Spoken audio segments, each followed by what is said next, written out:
Jadi kalau saya harus minta maaf, menarik semua, betapa hinanya Rismon Hasilon Sianipar itu. Lebih baik mati daripada dicap pengkhianat seumur hidup saya. Sementara hidup saya sudah hampir 50 tahun. Bisa jadi hidup saya cuma berapa kalender lagi. Dan saya harus mengakhiri hidup saya menjadi dilabel oleh 280 juta orang menjadi pengkhianat. Tapi pastikan Pak Joko Widodo hadir di pengadilan, karena saya yakin sidang itu akan ramai ditonton rakyat. Rakyat akan datang langsung, bahkan media internasional pun akan meliputinya. Gitu, Bang. Dengan ini saya memohon maaf kepada Bapak Joko Widodo dan Bapak Gibran Rakabuming Raka. Besar harapan saya Bapak Joko Widodo menerima permohonan maaf saya ini, dan saya bersedia akan menyatakan langsung ke hadapan Bapak Joko Widodo di Solo. Sekaligus saya mengajukan restoratif justice atau RJ untuk penyelesaian permasalahan hukum saya. Temuan saya sebelumnya yang telah melukai, yang telah membuat commotion di dalam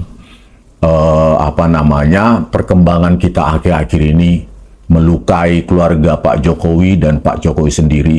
Saya sebagai peneliti menyatakan minta maaf secara gentleman kepada keluarga Bapak Jokowi. Assalamualaikum warahmatullahi wabarakatuh. Teman-teman, jumpa kembali dengan Enjoy Channel. Kali ini kita akan membahas kembali mengenai Rismon, sosok Rismon Hasilon Sianipar yang kemarin membongkar dugaan jasa palsu mantan Presiden Jokowi. Hari ini minta maaf kepada Jokowi dan minta maaf kepada Gibran. Bahkan kita lihat di beberapa tayangan media sosial, ini Rismon sudah mendatangi Jokowi dan sudah mendatangi Gibran Rakabuming Raka untuk minta maaf. Tentu kita sebagai warga masyarakat patut curiga dong. Kenapa yang sebelumnya itu menggebu-gebu menyerang Jokowi habis-habisan, tapi sekarang minta maaf kepada Jokowi?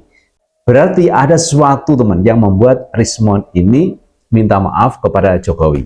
Asumsi saya adalah terkait Rismon yang dilaporkan oleh pendukung Jokowi terkait ijazah yang diduga palsu milik Rismon Sianipar ketika Rismon ini kuliah di Jepang. Katanya sudah punya ijazah, tapi dibongkar oleh pendukung Jokowi bahwa ijazah yang dipegang oleh Rismon adalah dugaan palsu. Maka dilaporkan ke polisi.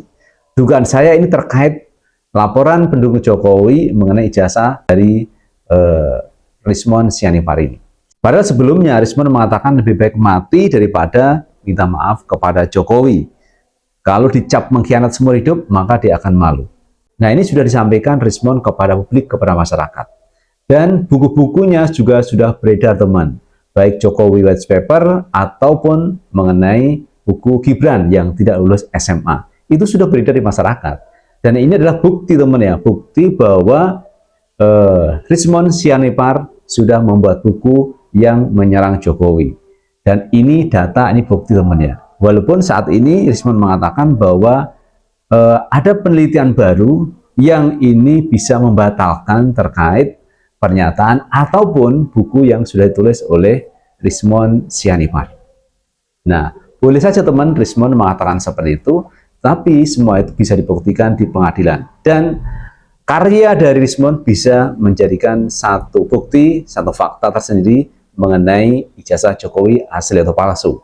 Dan juga teman ijazah Gibran, apakah Gibran itu lulus SMA atau tidak. Nah, semua sudah tertuang dalam buku yang dibuat oleh Rismon Sianipar. Nah, kalau sekarang dia mencabut omongannya, kemudian mencabut buku terkait apa yang ditulisnya, berarti ada sesuatu.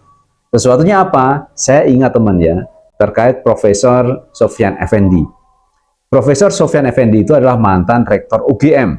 Itu didatangi oleh Rismon dan teman-temannya untuk mencari kebenaran terkait skripsi Jokowi.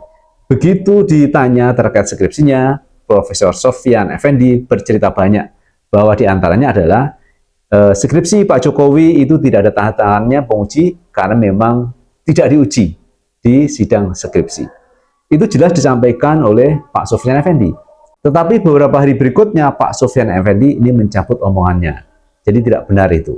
Berarti kan ada sesuatu. Nah, sama dengan Rismond ketika sudah membuat pernyataan, ketika sudah membuat buku, nah sekarang mencabut ucapannya atau menganulir buku yang sudah dibuat. Berarti ada sesuatu, teman ya. Tidak mungkin kalau tidak ada angin, tidak ada hujan, kemudian dia langsung minta maaf, tidak mungkin. Berarti ada sesuatu yang membuat Rismond harus melakukan seperti itu.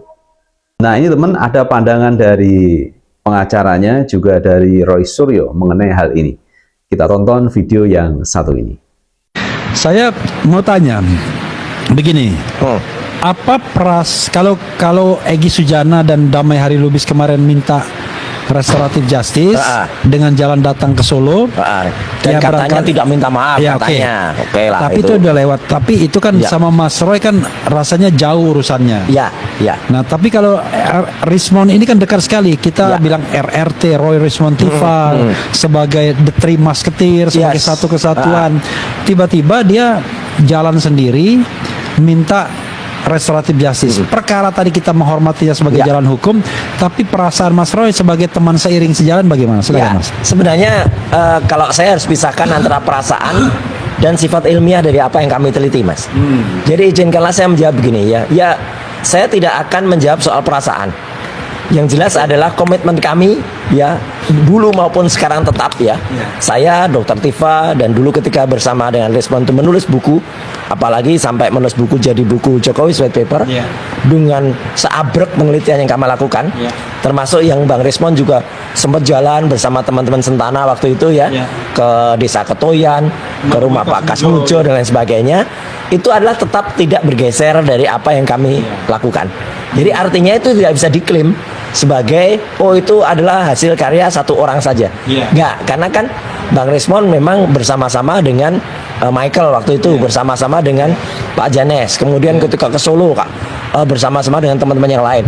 Ke UGM kami juga bertiga ya pada tanggal 15 April. Ya, jadi artinya apa? Artinya itu tidak akan kemudian kalau saja.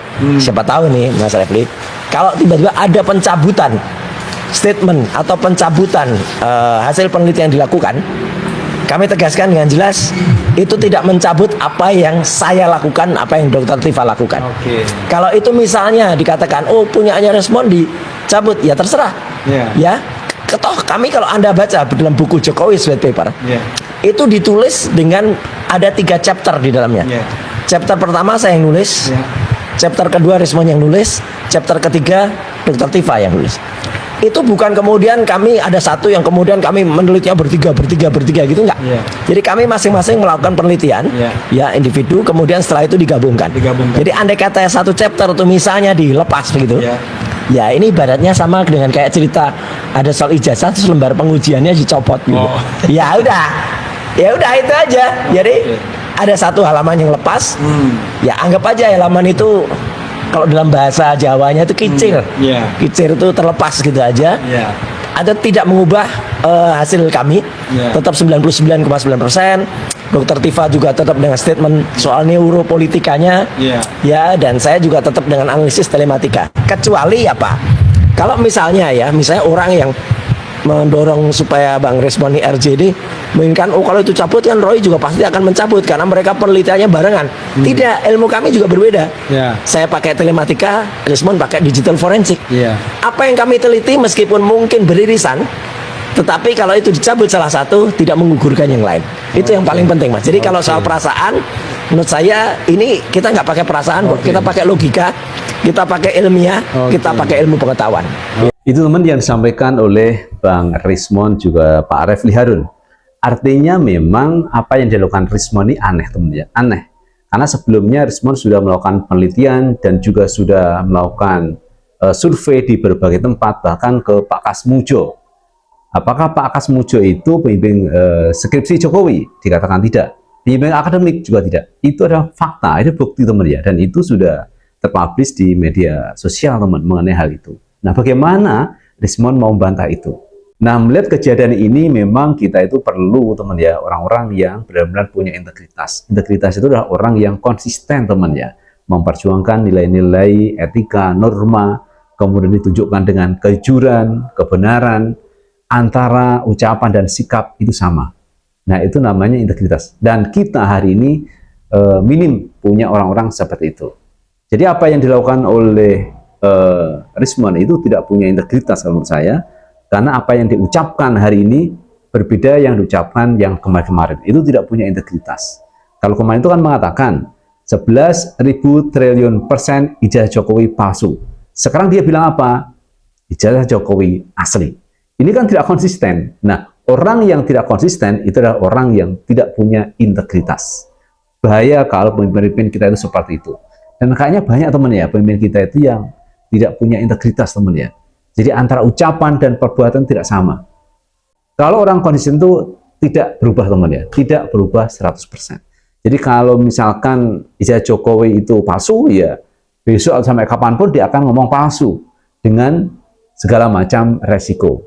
Tapi ketika Rismon mengatakan dengan luar biasa semangatnya, ngomong besarnya bahwa ijazah Jokowi palsu, tapi hari ini ngomong ijazah Jokowi asli.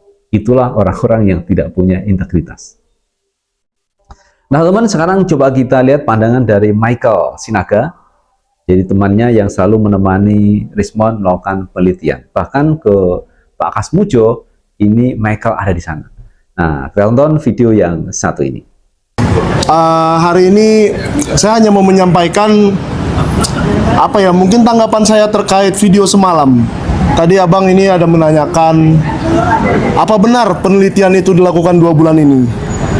Saya mau menyatakan sesuatu bahwa di akhir-akhir tahun Bang Rismon itu sangat sibuk menulis buku Gibran Endgame yang pada akhirnya di malam tahun baru kami luncurkan.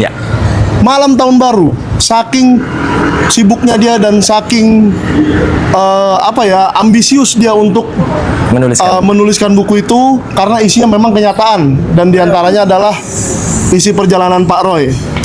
Saya waktu itu diajak sebagai reseller dan manajemen dari buku tersebut. Ketua mah. Ketuanya dulunya Pak Agus Yunanto yang ada di sana, tapi ujung-ujungnya jadi saya.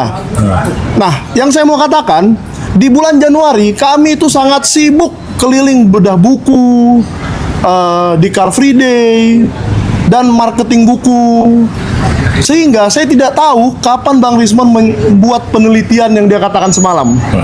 Saya hampir setiap hari bersama dengan Bang Rismon dan saya tidak tahu kapan dia bisa meneliti sebagai dokumen-dokumen ijazah itu, katanya gradient, katanya translasi dan seterusnya. Dan saya setiap hari bicara dengan Bang Rismon secara detail mengenai ijazah Pak Jokowi dan ijazah Mas Gibran. Sehingga kalau ada penelitian itu yang dimaksud, mungkin saya aja kali yang bodoh tidak mendengar sama sekali. Padahal setiap hari berada di sebelahnya.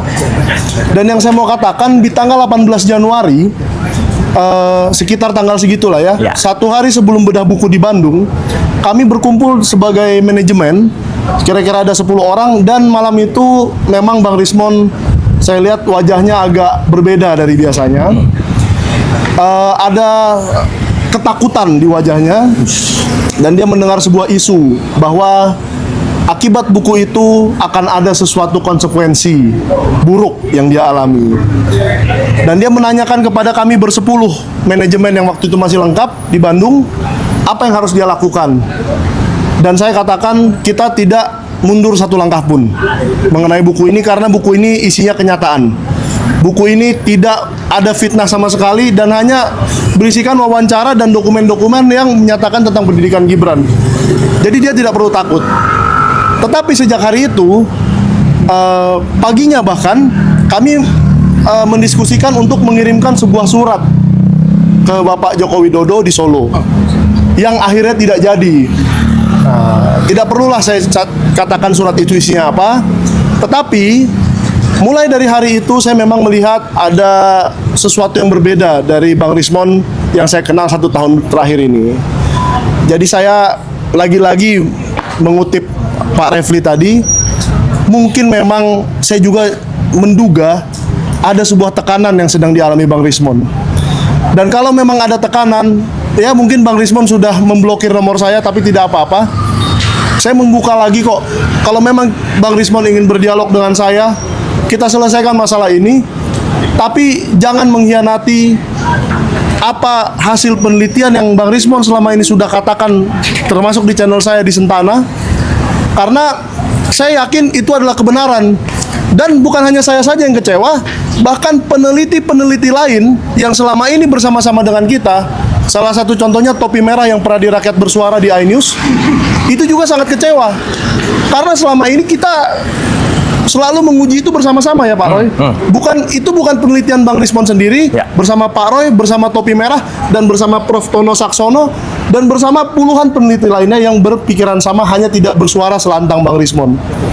Nah, jadi kalau memang ada penelitian baru yang dia buat diam-diam tanpa sepengetahuan kami yang bersama dengan dia tiap hari, ya mungkin inilah saatnya Pak Roy yang menjawab. Siap. Silakan diadu secara akademis. Kalau memang benar-benar mau diadu secara akademis, saya juga mengajak seluruh media untuk meliput duel akademis itu, ya, karena itu baik untuk rakyat Indonesia. Terima kasih. Ya. Itu teman yang disampaikan oleh Michael Sinaga, kecewa dengan sikap yang diambil oleh Rismon Sianipar. Kenapa? Karena setiap hari informasinya ini selalu menemani dari Rismon dalam hal penelitian teman mengenai ijazah Jokowi ataupun ijazah Gibran, dan itu fix sudah menjadi satu buku dan itu sudah dipahami oleh banyak orang. Artinya banyak orang sudah membaca buku itu. Oleh karena itu sulit rasanya bagi Rismon untuk menghindar satu fakta ini teman ya, karena fakta itu teman sesuai dengan yang di lapangan. Nah, inilah teman yang menimbulkan tanda tanya besar kenapa Rismon mengambil jalan pintas minta maaf kepada Jokowi dan Gibran, padahal sebelumnya dia mengatakan bahwa lebih baik mati daripada minta maaf kepada Jokowi ataupun Gibran. Jadi kalau saya harus minta maaf, menarik semua, betapa hinanya Rismon Hasilon Sianipar itu. Lebih baik mati daripada dicap pengkhianat seumur hidup saya. Sementara hidup saya sudah hampir 50 tahun. Bisa jadi hidup saya cuma berapa kalender lagi, dan saya harus mengakhiri hidup saya menjadi dilabel oleh 280 juta orang menjadi pengkhianat. Tapi pastikan Pak Joko Widodo hadir di pengadilan, karena saya yakin sidang itu akan ramai ditonton rakyat. Rakyat akan datang langsung, bahkan media internasional pun akan meliputi. Gitu Bang. Dengan ini, saya memohon maaf kepada Bapak Joko Widodo dan Bapak Gibran Raka Buming Raka. Besar harapan saya, Bapak Joko Widodo menerima permohonan maaf saya ini, dan saya bersedia akan menyatakan langsung ke hadapan Bapak Joko Widodo di Solo. Sekaligus saya mengajukan restoratif justice atau RJ untuk penyelesaian permasalahan hukum saya. Sekarang kejadian Rismon minta maaf dan sudah mendatangi dua-duanya, baik Jokowi ataupun Gibran Raka Buming Raka. Terima kasih teman yang sudah menonton video ini. Jangan lupa tetap like, subscribe, share, dan komen di channel ini agar kita bisa membangun channel ini menjadi lebih baik lagi. Sukses selalu. Assalamualaikum warahmatullahi wabarakatuh.